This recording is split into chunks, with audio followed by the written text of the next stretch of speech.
Hello, readers by eyes and by ears. This is Marty Chen, and welcome back to my YouTube channel. Today, we are continuing with the reading of Volume 2 of Thousand Autumns, also known as Qianqiu by Meng Xi Shi. We're only reading 2 chapters today, 44 and 45, but as always, I hope you enjoy. Chapter 44, Gong returns the sandwiches. Did they give their name? Asked Shen Xiao. They didn't, said the boy. Hurry up and look. He'd grown up in the monastery and had never seen such a grand procession before. Without waiting for Shen Xiao's answer, he was already running to get the abbot, shouting the entire way. Shen Xiao walked to the entrance and, sure enough, several carriages were parked there, and several chests were being unloaded from them. The leader was dressed like a servant, but he didn't seem like an ordinary servant. Judging from his appearance and clothing, he was at least an attendant who served his master directly. When the man saw Shen Xiao arrive, he took a step forward but didn't come any closer. May I ask if you're Shen Xiao? I am. By the order of the Duke of Pengcheng County, this one comes to deliver gifts. Shen Xiao already had his suspicions, but still he asked, Who is the Duke of Pengcheng County? I fear I do not know him. Displeasure rose to the man's face, and he simply said, The Duke of Pengcheng County says that you once showed him kindness, and that a drop of kindness should be repaid in abundance. Hence, he commanded this one to deliver these gifts, and hopes that this gentleman will graciously accept them. Without waiting for Shen Xiao's reply, he clapped, saying to the coachman and other servants, Open the chests! Right then, the abbot of Bailong Monastery ran out with the two boy priests, ready to receive the newcomers. They didn't have time to greet Shen Xiao before their attention was drawn away by the opening chests. Straight away, they gasped. Not a gasp of awe, but rather because they were in disbelief. For inside the chests wasn't gold or treasure or silks and satins. They were crammed full of donkey meat sandwiches. The moment they were opened, the steaming aroma of donkey meat burst forth, wafting in their faces. All at once, the three of them gulped helplessly, their mouths watering. The servant's expression was disdainful as he sneered. The Duke of Pengcheng County asked this lowly one to pass these words on for him. That day, he was able to eat a couple of sandwiches by your grace. Today, he wishes to repay you tenfold. We fear these chests may not be enough. If they aren't, this lowly one will deliver a few more chests. Shen Xiao showed neither anger nor fear. On the contrary, he smiled. This is enough. I was just brooding over what to do for dinner, since the monastery stove isn't on. Many thanks to your master for his timely help. Now my meals are covered for the next 2 days. The servant probably hadn't expected such a reaction from Shen Xiao. He started briefly, and then the contempt on his face grew deeper. He obviously felt Shen Xiao was acting far too meek. After all, the reason his master was using this method to repay Shen Xiao must have been because the man had once offended him. With this in mind, the man took Shen Xiao to be of little consequence and nodded.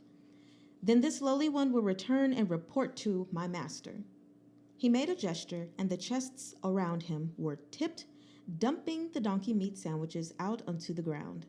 Alarmed, the abbot and two boys cried out, What are you doing? The sandwiches were perfectly fine, and they're all dirty now. The servant laughed. My master said to deliver the sandwiches. He never said to deliver the chests. The donkey meat sandwiches spilled all over the ground, their juices gushing out. A swarm of insects was immediately drawn in by the aroma, and they buzzed around the heap. Even if the priests had wanted to pick them up, clean them off, and eat them, they didn't dare to now. All they could do was choke down their anger, sorrow written all over their faces. They stared at the sandwiches. Shen Xiao's smile finally faded, and his expression darkened a touch. Back in that dilapidated temple, Gong couldn't even afford a single sandwich. One hot meal had been enough to delight him, and yet today, he could go this far to satisfy a passing caprice. Could power and glory truly cloud one's eyes? Or was one's environment truly potent enough to change their personality? Wait. The servant paused in his steps and looked back. Does this gentleman have further instructions? Finish these sandwiches before you leave. The servant burst out laughing. This gentleman jests. These are the master's gifts for this gentleman. How can we eat them? Please, take your time and enjoy. He turned around, but before he'd taken more than a couple steps, his gloating smile quickly transformed into horror, because from his wrist came an unbearable pain. And Shun Xiao, who'd been standing 10 steps from him just a moment before, was suddenly right in front of his eyes. The servant's face twisted in agony. Let go! Let go! Food is bestowed by the heavens. It must be treasured, Shun Xiao said severely. There are many people starving outside the city, so I must trouble you to eat these sandwiches before you leave. The servant was shocked, fearful, and angry all at once. How dare you? Do you know who we are? The Duke of Pengcheng County is His Majesty's favorite. Shun Xiao's expression was indifferent. I don't know any Duke of Pengcheng County. If you don't eat these, none of you will leave today. Still, some simply refused to accept their fate. One of the coachmen turned and ran. He hadn't managed 3 steps before abruptly falling face first to the ground, completely unable to move. Will you eat? Asked Shun Xiao. You'll regret this, Shun Xiao, said the servant. If you dare humiliate me, one day my master will pay you back 1,000-fold. Will you eat? You wouldn't dare. His voice transformed into a scream. He screamed wretchedly, and in an instant, his face of bravado transformed into an expression of anguish.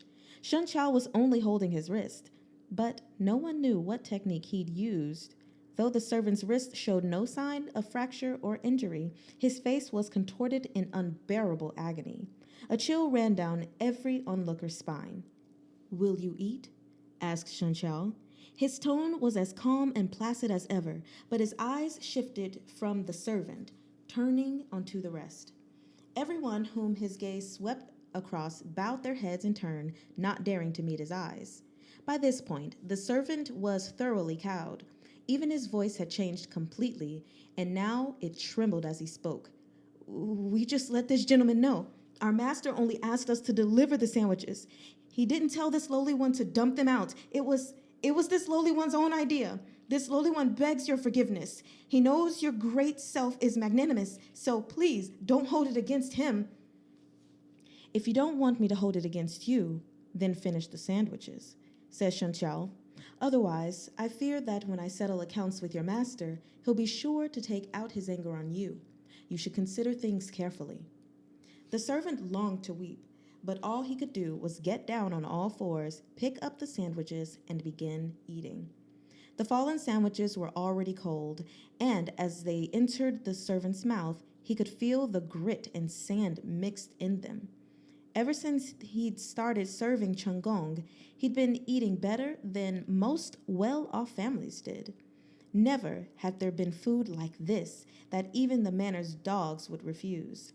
He was on the verge of tears from the first bite, but Shun Xiao was still watching him, so he had to swallow it, mouthful by mouthful. He looked like he was being force-fed poison. When he noticed his fellows were just staring at him blankly, he roared, "Hurry up and help me eat!" The very fiber of their being screamed in reluctance, but their master valued the servant greatly, so all they could do was crouch down alongside him and start eating as well. Ever since he'd become the emperor's new favorite, the Duke of Pengcheng County had been the talk of the town. Even the monastery's abbot had heard of him. When he saw Shun Xiao treat these people with such complete and utter lack of courtesy, he gaped, astonished. One of the boy's priests pulled on the corner of his master's robes. "Shifu," he whispered, "won't we get dragged into the middle of things if the Duke of whatever county returns to settle scores?" The abbot twisted around to look at him and dropped his voice low. "Shut up. Don't you see how amazing our visitor's martial arts are?" Shun Xiao heard him, but pretended not to. After each man had finished about a dozen sandwiches, they cried miserably that they truly couldn't eat anymore, begging Shun Xiao to let them go. However, There were at least a few dozen sandwiches still on the ground. Shen Chao shook his head.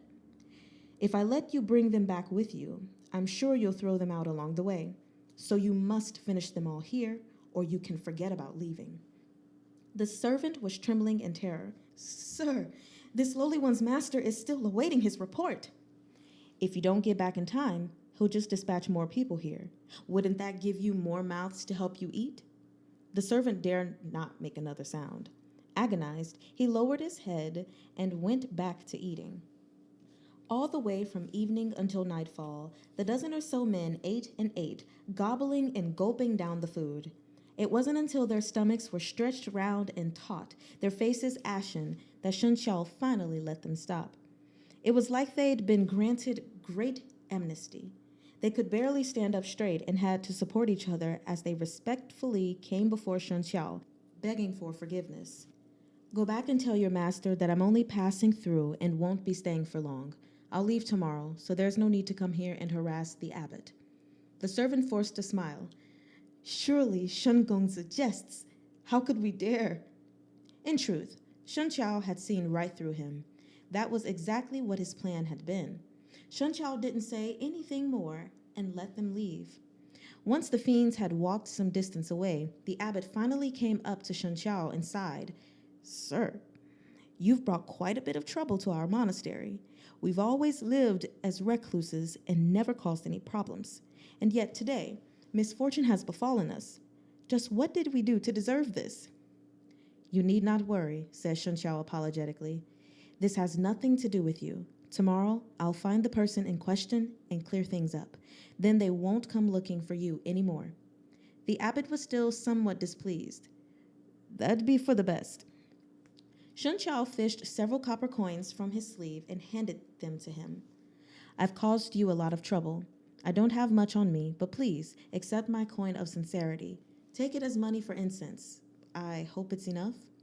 The abbot's expression finally lightened a little. He glanced at his two disciples, both of whom were looking back at him.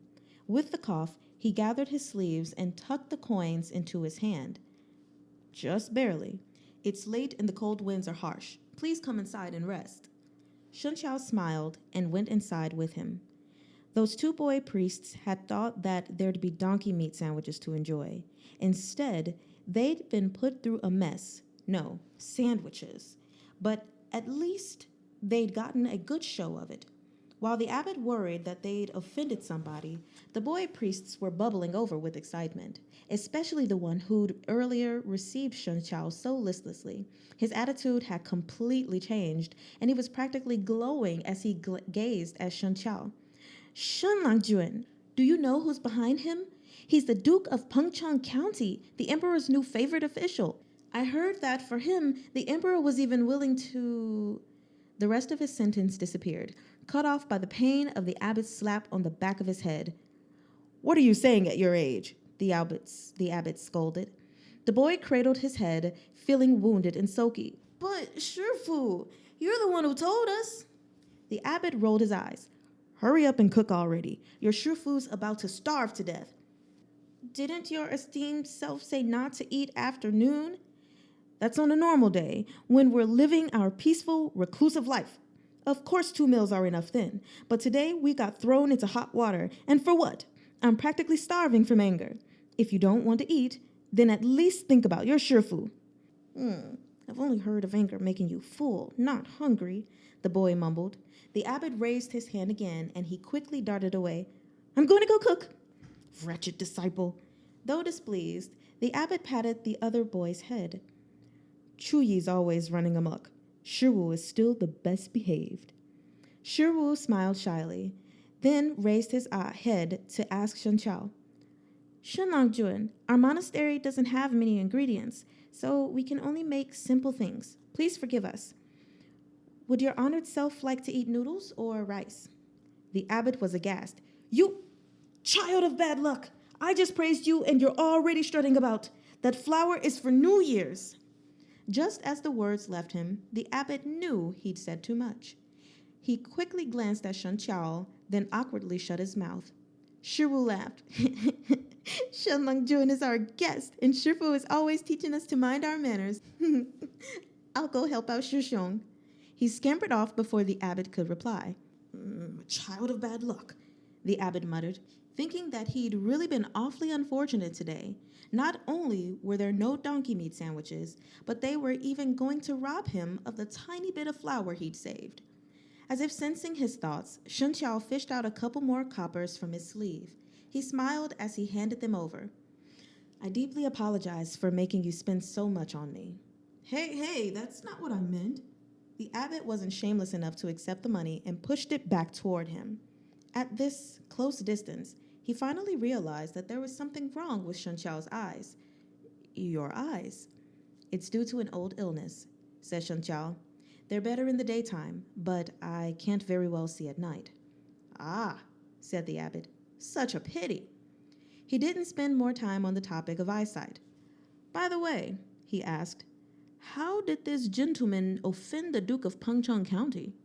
Shun Qiao briefly told him about meeting Chen Gong while they were both in poverty and how they'd traveled together.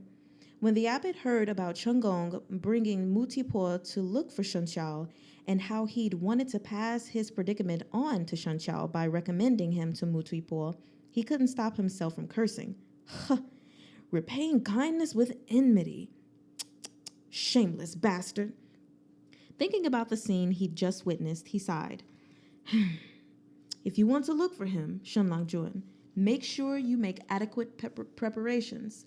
A glance was enough to see that the servant was a vile man. He's sure to exaggerate the events in his report to make Chen Gong resent you even more. I'm grateful for the abbot's reminder, said Shun Qiao. But there's one thing I still want to ask. Has the abbot seen a group of people these days? There are 2 seniors among them, while the rest are young men and women, all of them very good-looking. They may or may not be wearing Taoist robes, but they should be carrying swords. Although he'd asked the boy priest earlier, he couldn't quite bring himself to give up and had decided to ask again. The abbot thought for a moment, then shook his head. I have not. Taoism isn't popular in Yecheng, though there are many Buddhist shrines and temples. When it comes to Taoist priests, other than our Bailong monastery here, there aren't many other monasteries. If they wish to stay in one, it's almost certain they'd come here. And if they didn't come here, they definitely wouldn't go to another one.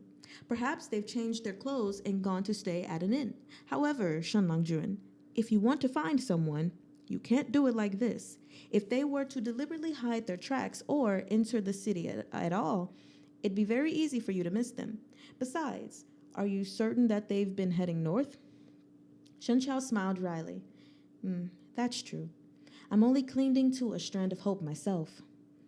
As they were talking, a boyish voice came from the kitchen. Shifu, Sheng Langjun, the food is ready. The abbot automatically quickened his steps, then remembered that Shun Qiao was still beside him. He stopped himself abruptly and smiled at him, embarrassed. Come, let's go eat. Dinner couldn't have been any simpler. Flour and water, already in the monastery, had been kneaded and rolled into noodles.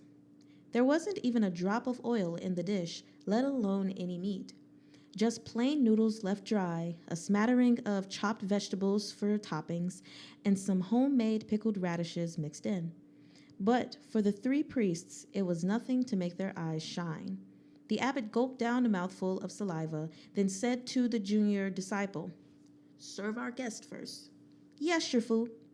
The disciple was an honest server. He immediately piled Shun Qiao's bowl full of noodles, pickled radishes, and vegetables until it nearly crusted into a small peak.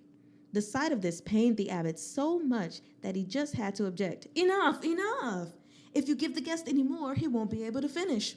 Shun Qiao smiled in agreement. Yes, a little is enough for me. Don't give me too much. While they were playing a game of deference, another series of knocks came from the monastery's gates outside. In the quiet of the night, the sound was crisp and striking, and their hearts thumped despite themselves. The 2 boy priests looked at each other. Why a guest when it's already so late? It couldn't be that bunch from earlier, back to make trouble, right? Shifu, should we pretend we didn't hear anything? The abbot was also somewhat perturbed. Why don't we wait a moment? Perhaps he'll stop knocking after a while. It can't be them, Shifu, the senior disciple said doubtfully. If they were back to pick a fight, they'd have just gotten in by kicking the gates down. They'd at least smashed the door in. Why would they just keep knocking like this? It couldn't be some kind of ghost? Enough with the nonsense, snapped the abbot. You should learn something useful instead of constantly listening to those absurd ghost tales they tell beneath the bridge. I'm going to go see just who is causing a disturbance this late at night. I'll go, said Shen Qiao. You three go ahead and eat. No need to worry. The abbot stood with him. No, it'll be hard on your eyes. Shen Qiao pressed the abbot down by his shoulder. Don't worry. I'm used to it now. I can still make things out. Just lend me a lantern. The junior disciple brought him a lantern straight away, and the abbot sat back down. On the inside, he was fretting over his cooling noodles, but his words were courteous. Be careful then. If something's not right, call us for help. All right, said Shen Qiao. You eat first. Carrying the lantern, he walked toward the entrance. Bailong Monastery was quite large, and he could still faintly feel the magnificence of its former years. But with the passage of time, it had fallen into despair, and now the mighty monastery had only 3 priests left to watch it. Walking through those desolate halls in the night, a lament couldn't help but stir in one's heart. Shen Qiao had also thought that Gong had sent more troublemakers their way, but when he opened the door, the pitch darkness greeted him with neither clamor nor commotion. Instead, there was a lone man standing there with his hands clasped behind his back, his figure and pose overwhelmingly familiar. He didn't even need to raise the lantern to know who the man was. Surprised, he blurted out, Sect Leader Yan? What? Said Yan Wushi. Not happy to see me? Under the light of the moon, a sincere, welcoming smile bloomed on Shen Qiao's face, his lantern still in hand. Of course I am. Hurry up and come in. Have you eaten? Yan Wushi didn't mean to answer such an inane question, but as he opened his mouth, he somehow found himself saying, Not yet. Shen Qiao laughed. Then you're just in time. Hurry inside. The priests have boiled some noodles. He could still make things out in the daytime, but when night fell, his eyesight grew worse. Even with a lantern, he couldn't see well. That, combined with the monastery's unfamiliar layout, made him stumble a little as he brought Yan Wushi inside. He nearly fell face down right there. This was the martial artist who'd killed Huo Xizing, who'd forced Duen Wenyang to withdraw, yet he tripped over a couple of stone steps. If word got out, people would split their sides laughing. Luckily, an arm outstretched over just in time to wrap around Shen Qiao's waist and stop his fall. You're in a bit of a rush today. That's unusual, said Yan Wushi. Shen Qiao stifled a laugh and smiled, but didn't follow up. The noodles are getting cold, he said instead. You haven't eaten yet. Let's hurry. But by the time he brought Yan Wushi into the kitchen, the abbot was already slurping up the last noodle. Shen Longjun, you returned too late, he said, rubbing his bulging belly. The noodles are already gone. Shen Qiao introduced Yan Wushi to him. This is my friend, surnamed Yan.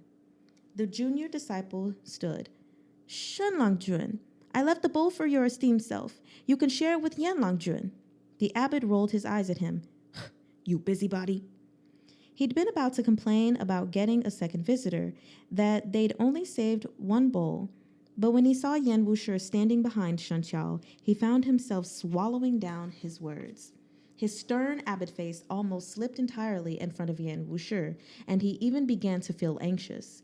In the end, he could only stand, dropping a "take your time eating" before leaving in a hurry. The junior disciple, who had brought over the bowl of noodles for Shen Qiao some time ago, looked awkwardly at Yan Wushi. There's only one bowl, he said. The noodles had already begun to clump together.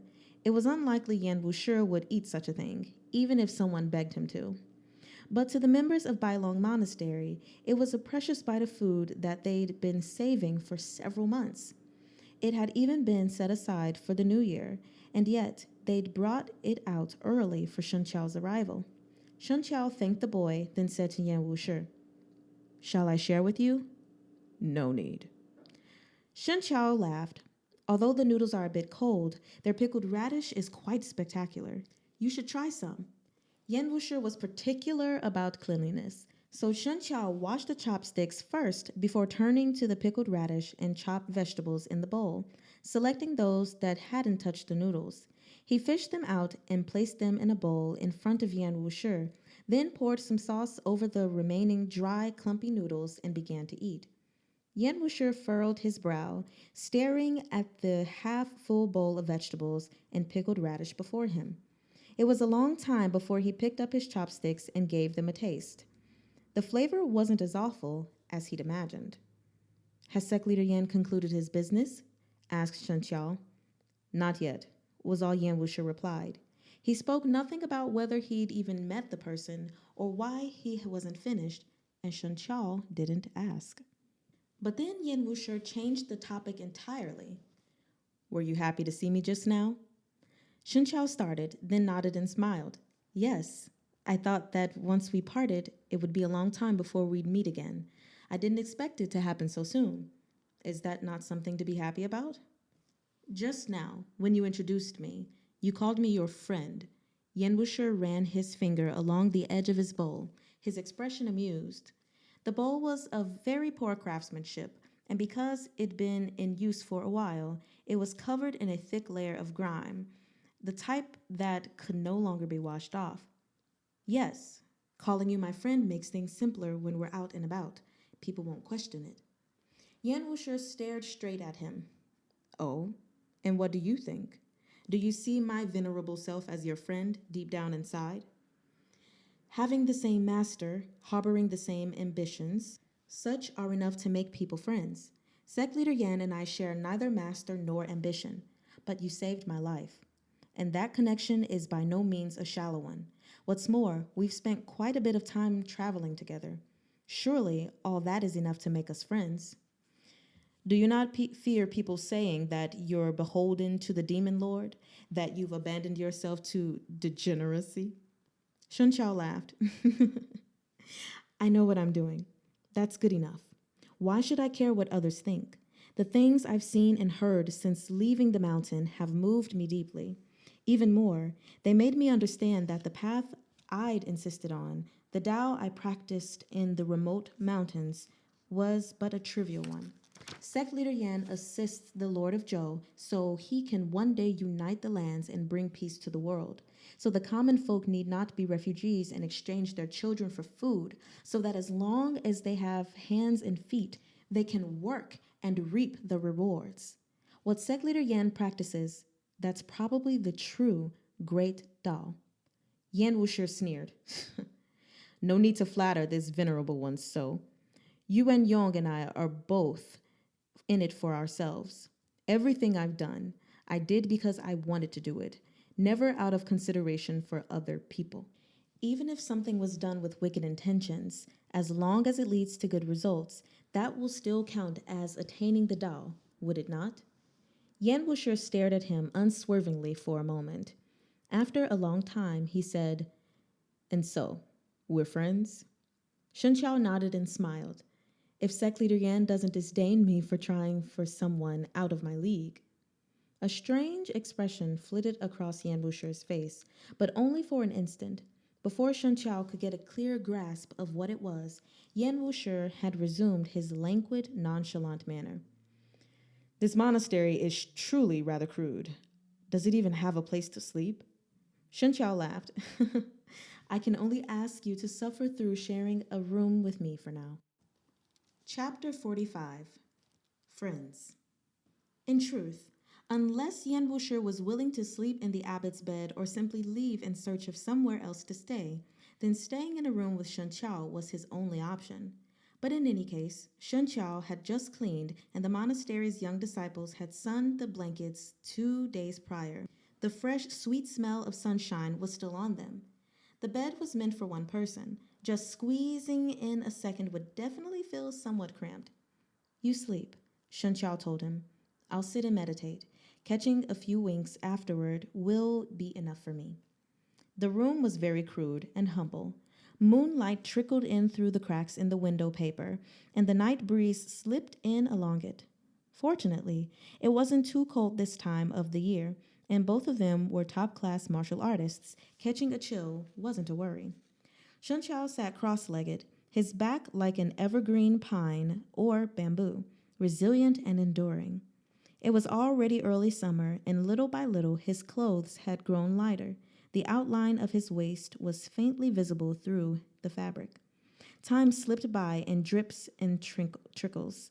The moon climbed high, coolly tinting the rippling well water.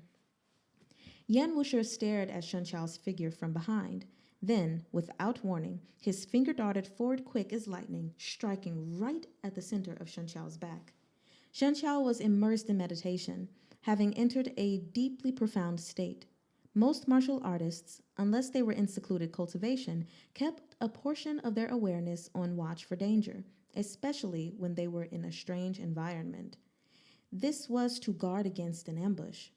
But Shun Chao had only been guarding against outside enemies. He'd never expected Yan Wushi to launch a sneak attack against him. That tiny sliver of vigilance quickly pulled him out of his meditation, but the significant gap between their martial arts and the recent closeness they'd shared combined so that, by the time Shun Chao reacted, various important acupoints on his back were already sealed. He was completely unable to move. Yan Wushi caressed Shun Chao's cheek, and a quiet sigh escaped him. Ah, Chao, why are you always so trusting of others? Shun Chao frowned. I thought we were friends. Yan Wushi smiled thinly. You have only yourself to blame. If you hadn't talked about being friends, I might have waited a little longer before moving against you. Just what kind of person do you think my venerable self is?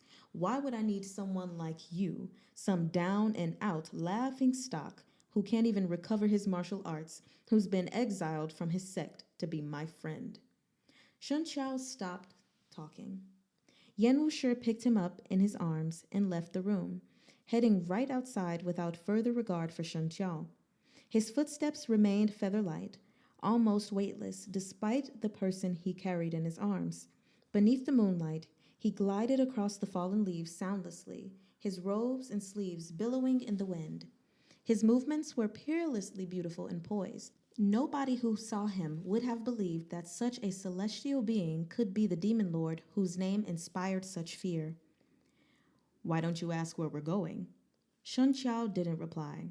Anyone who didn't know better would think him mute. Yan Wushi dropped his chin and looked at him. Shun Chao had simply closed his eyes. He couldn't help but laugh, saying, I'm bringing you to see someone. I'll tell you a story while we go. Since we haven't met this someone yet, I'll start with the story. 10 years ago, when I'd just begun obtaining the Juyang strategy, I held it in contempt. At the time, I didn't believe that any martial arts could surpass the Fenglan scriptures.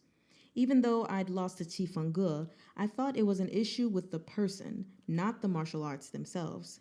After all, the first leader of Yue sect had obtained the 10th and final stage of the Fenglan scriptures.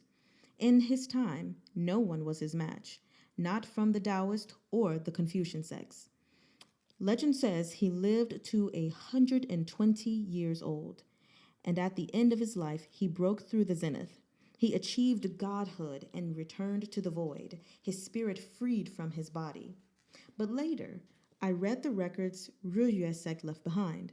There, I discovered that the legends were wrong.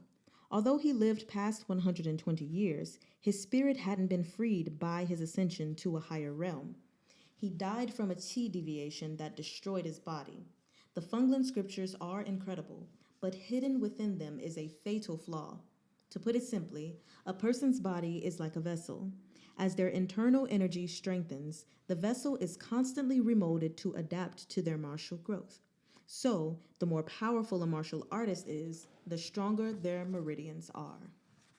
Shun Chao still didn't speak, but the expression on his face implied that he was listening. But the opposite is true for the Fenglan scriptures. The more powerful one becomes martially, the more restrictions it places on their body. When the vessel can no longer keep up with their martial arts, the body ruptures and they die. Finally, Shun Chao spoke. The flaw you speak of exists in all martial artists. The martial path is never ending, but a person's aptitude is determined at birth, and their lifespan is limited as well. If they keep climbing ever higher, they'll eventually find themselves in this predicament. My Shi Tzuan too failed in his secluded cultivation and passed away because of this.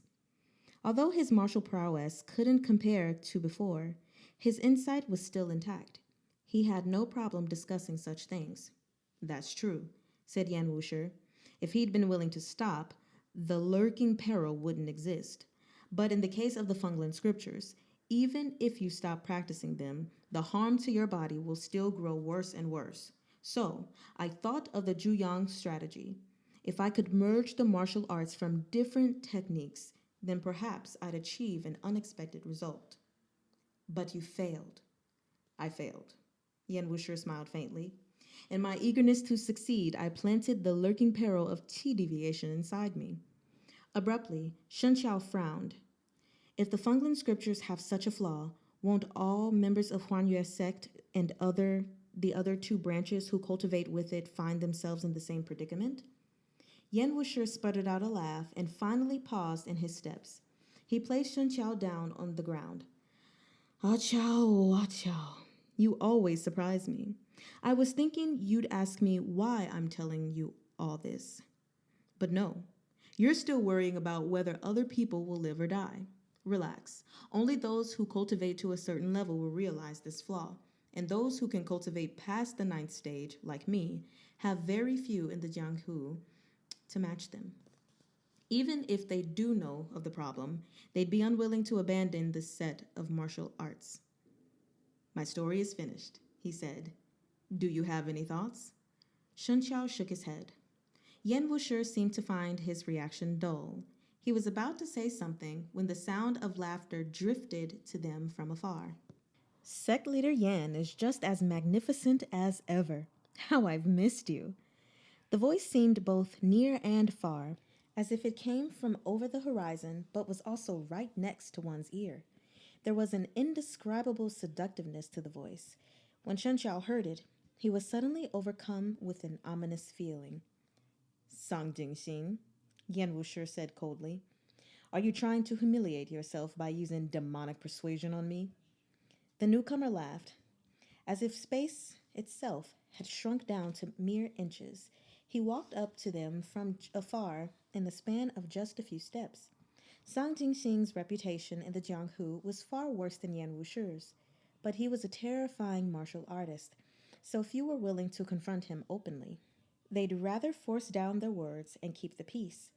The most obvious example was what had happened a couple of years ago with Xian Province's Mad Blade, the Matchless, Zhen Yin.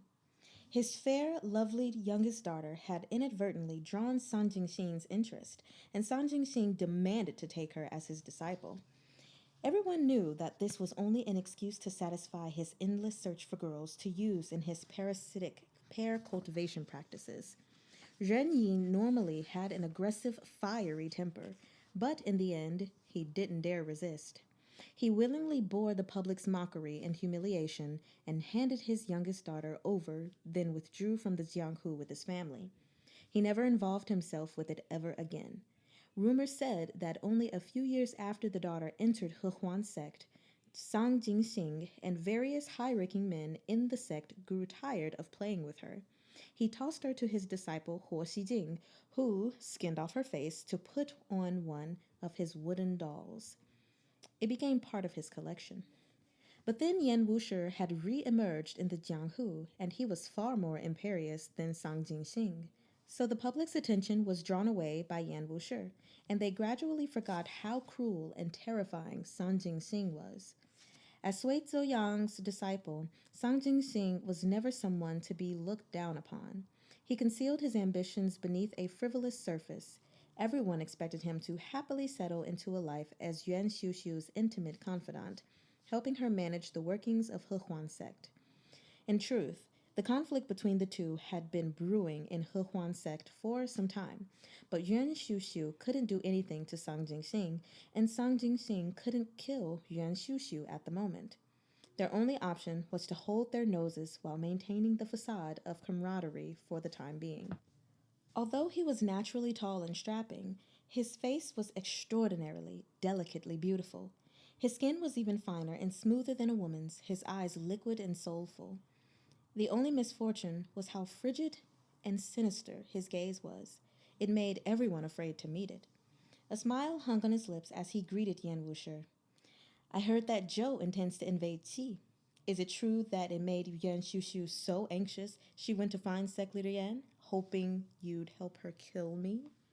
Yuan Shushu would have been astounded to hear him say this. It was supposed to have been a secret plot. No one had known about her going to Yan Wushi. Yet somehow the news had been leaked. That's right, said Yan Wushi. Then how did Sec Leader Yan come here to kill me today? I'm delivering someone to you. Sang Jingxing's eyes fell to Shen Xiao. Who's he? He's quite good looking. Shen Xiao. Sang Jingxing narrowed his eyes, and in an instant his relaxed and careless gaze became razor sharp.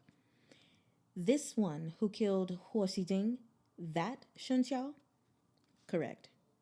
Abruptly, Sang Jingxing burst out laughing. I heard that Sec Leader Yan was ardently involved with him.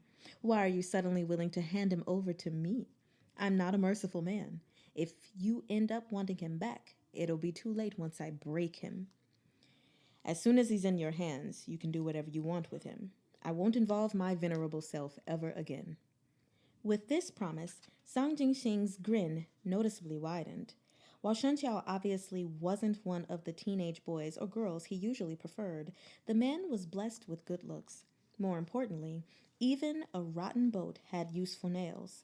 Shen Xiao was Tifengge's disciple. His martial arts and status might have plummeted, but the foundations of his martial arts were still there.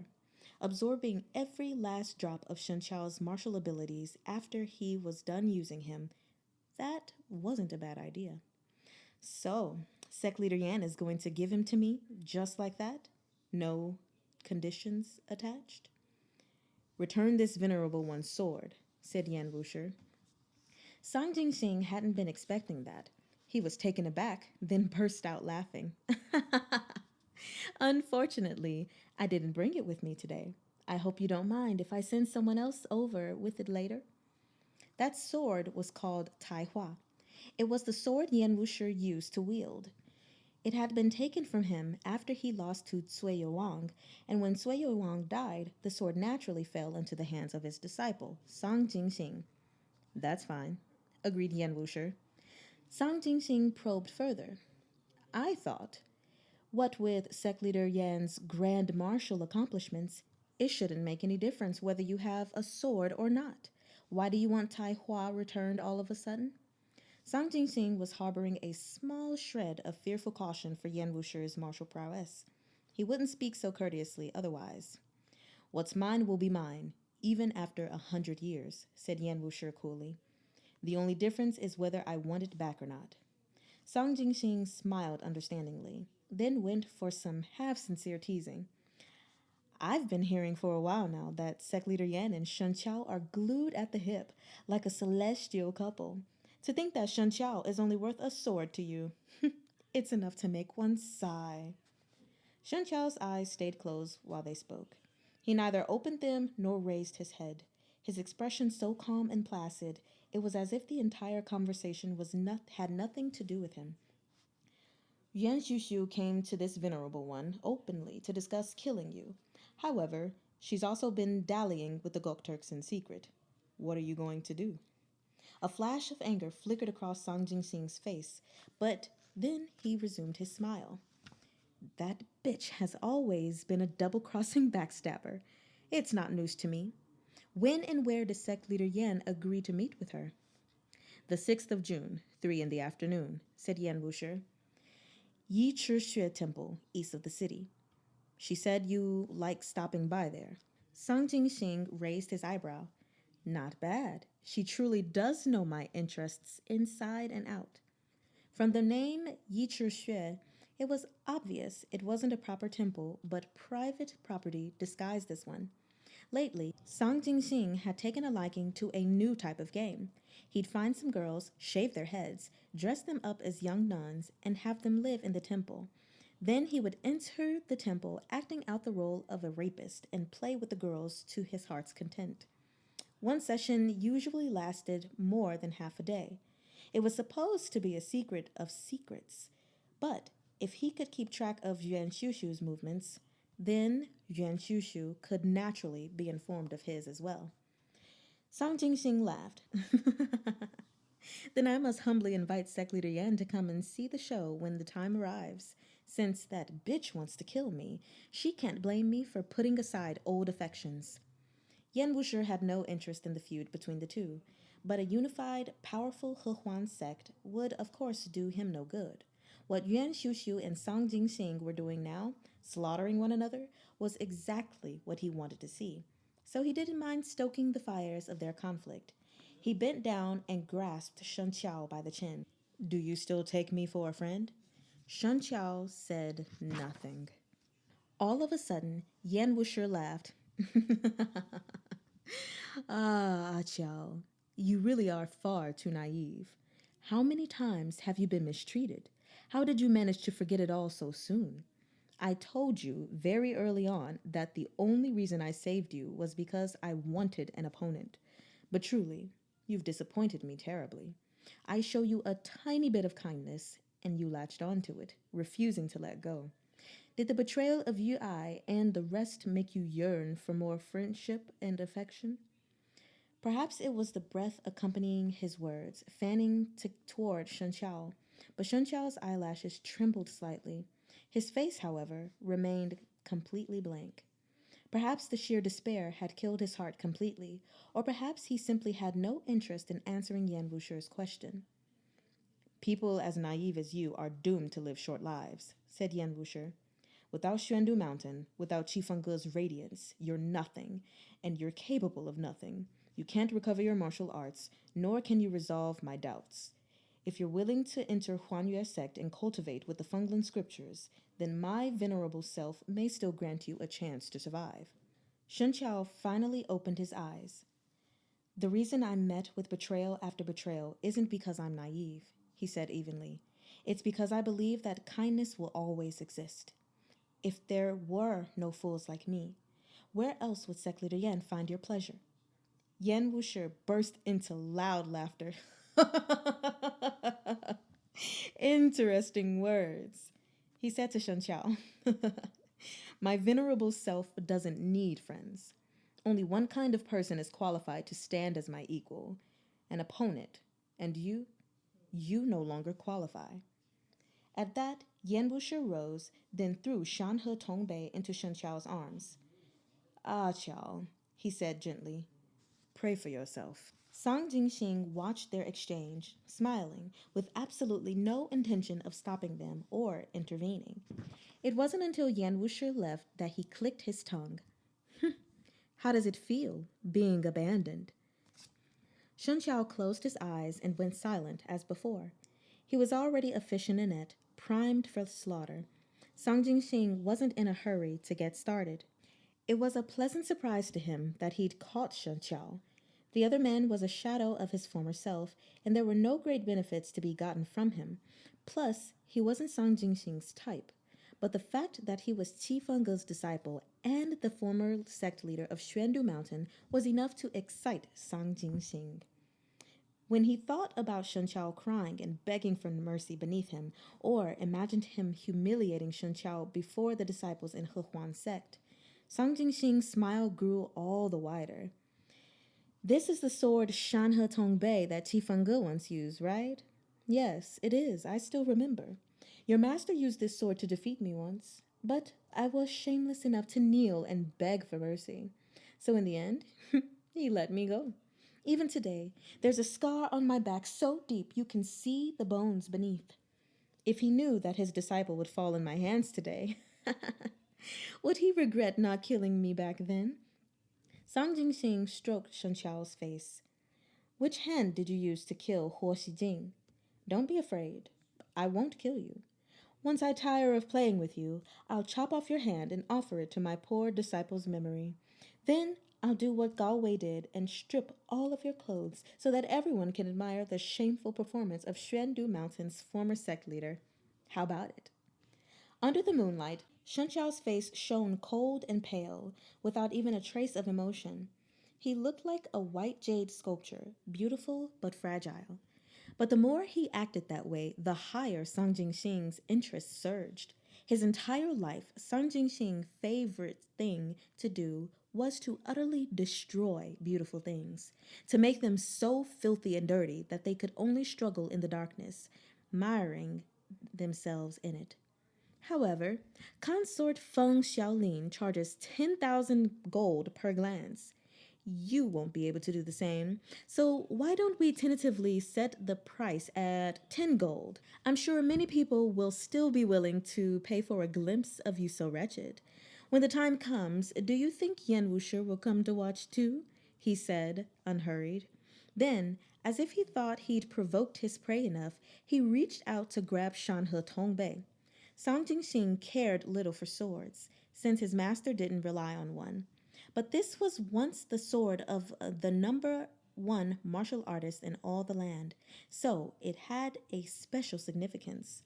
If released into the Jianghu, it would be a legendary weapon that people would fight for. Sang Jingxing touched his fingers to the hilt. If you're willing to submit to me nicely, I might be a little gentler. But at that moment, something unforeseen happened.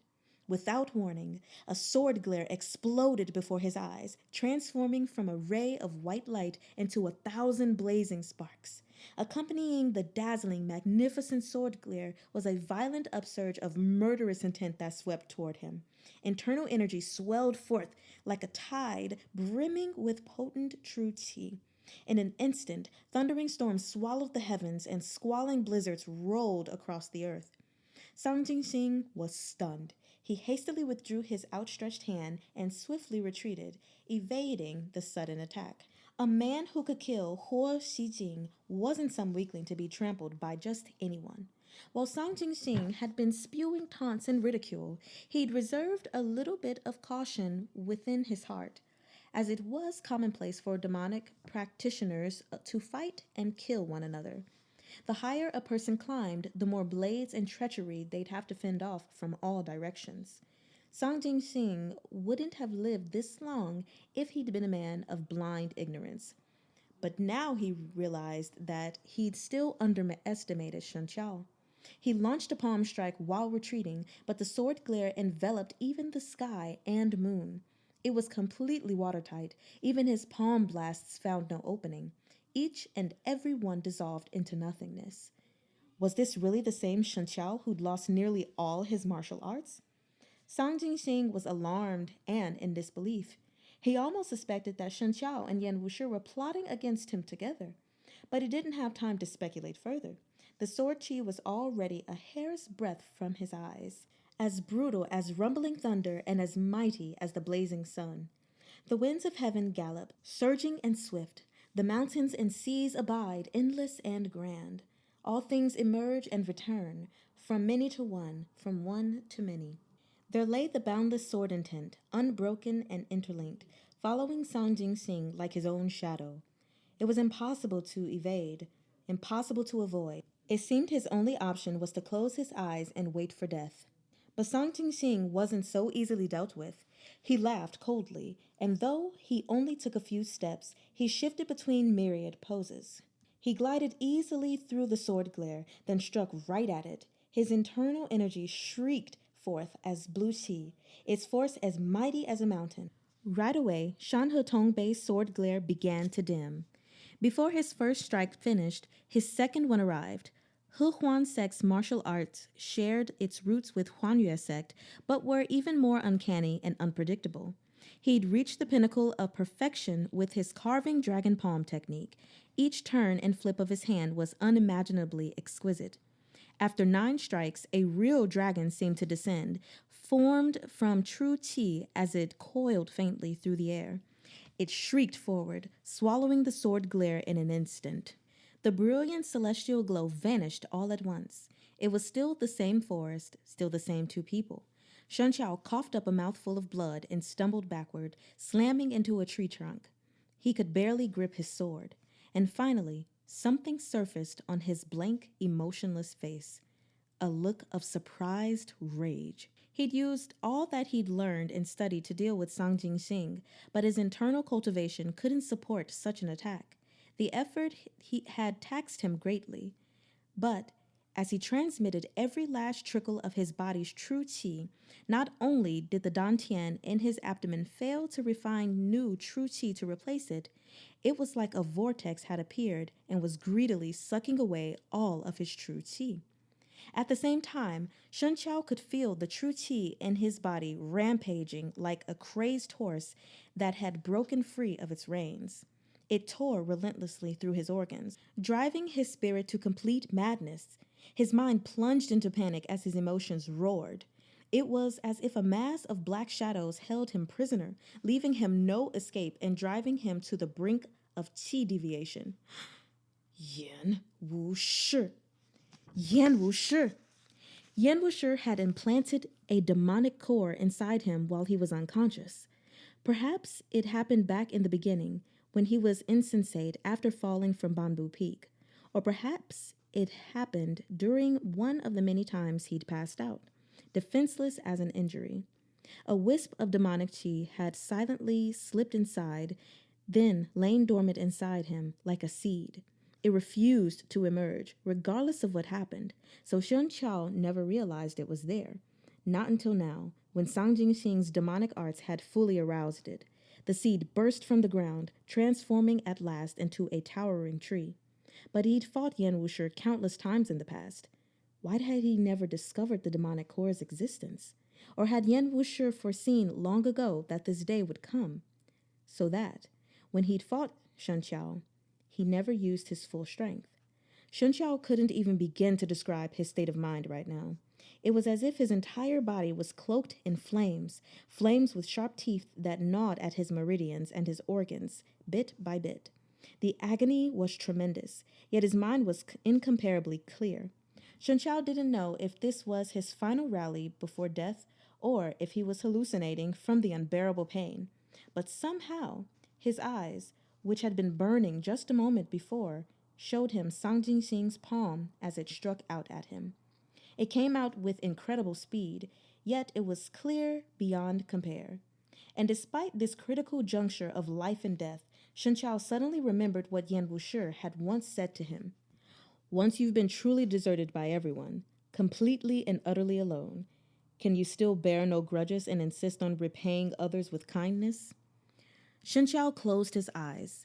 Even the breaths he exhaled seemed to carry the thick scent of blood. The searing wind from the palm swept towards him. All right, everyone. So that is the end of the reading of chapters 44 and 45. I really don't have a lot to say about these chapters. All I'm going to say is, first off, somebody needs to get Chen Gong's servant because he started in trouble where there really does not need to be any, okay, for his presumptions. And then, I'm not surprised that Yan Wushi betrayed Shen Chao in the slightest. And I'm sure Shen Chao isn't, as far as handing him over to Sang Jingxing, who is a disgusting pervert, by the way. Someone needs to get him. He needs to die. But I'm excited to see where things go from here, even though technically I already know because I read it before. But I can't wait to read the next chapter to see how he overcomes this hurdle. And we'll see what happens from there. So I will see you all next time. Yeah. Have a good evening or a good morning. I don't know, wherever you may be. Bye-bye.